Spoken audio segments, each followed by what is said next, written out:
भारत एवं इंग्लैंड मध्य 5 मैच विशिष्ट टी20 सीरीज प्रथम टी20 मैच कोलकाता खेला जाइथिला। एही मैच रे भारत इंग्लैंड को 7 विकेट रे परास्त करिछि एवं सीरीज द्वितीय टी20 मैच चेन्नई रे खेला जिवो। एभली परिस्थिति रे भारतीय दल एही मैच जीति सीरीज रे निजर अग्रणी को द्विगुणित करने को चेष्टा करिवो।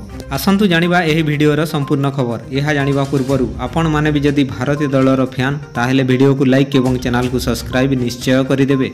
चेन्नई रो एम चिदम्बरम स्टेडियम रे 5 मैच विशिष्ट सीरीज द्वितीय मैच खेला जिवो। एही मैच जीति भारतीय अधिनायक सूर्यकुमार यादव विजय व्यवधान को द्विगुणित करने को चाहुछंती।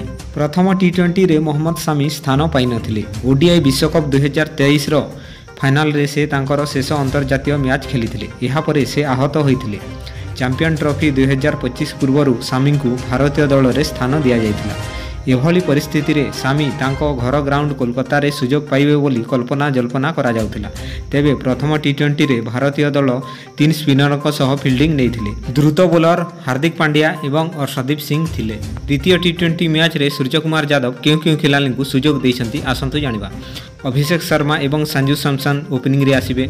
तिलक वर्मा, सूर्यकुमार यादव, हार्दिक पांड्या, रिंकू सिंह, नीतीश कुमार रेड्डी, अक्षर पटेल, रवि बिश्नोई, अर्शदीप सिंह एवं वरुण चक्रवर्ती।